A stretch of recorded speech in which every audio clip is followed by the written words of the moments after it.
బాల్యం నుండి మొదలు పెడితే చివరి క్షణం వరకు ఆయన వివక్షల్ని బతికాడు. స్కూల్లో ఆయన చదవనివ్వలేదు, పిల్లలతోటి కూర్చోబెట్టలేదు. ఆయన కిటికీ వెనకాల నుంచో చదువుకునేవాడు. బకెట్ వేసి నీళ్ళు తీసినప్పుడు వాళ్ళ నీళ్లు ఆ నుండి ఇటు వస్తే తిట్టేవాళ్ళు, కొట్టేవాళ్ళు. వీళ్ళు గుళ్ళలో పోతే వాళ్ళు శుద్ధి చేసుడు, వాళ్ళు నీళ్ళు తాగితే ఆ మంత్రాలతోటి శుద్ధి చేసుడు. స్టాక్ అడ్వైజర్ ఉంటే అంబేద్కర్ చెప్పిన స్టాక్ తీసుకుంటారా మైలో పడుతుందని స్టాక్ అడ్వైజర్ కూడా బంద్ చేయించారు. కొన్ని దగ్గర లా ప్రాక్టీస్ బంద్ చేసాడు. ఎవరు కిరాయికి ఇయ్యక ఆయన శత్రువులను తలదాచుకున్నాడు. ఆయన పీస్ఫుల్గా యూకేలో ఉండే, అక్కడ లేదు ఈ ప్రాబ్లం. ఇండియాకి రాగానే ఈ ప్రాబ్లం.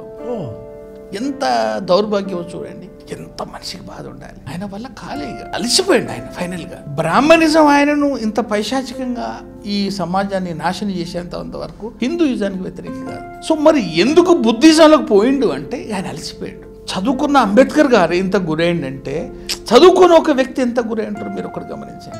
ఈ స్టేట్మెంట్ చాలా ఇంపార్టెంట్ స్టేట్మెంట్ నేను చెప్పి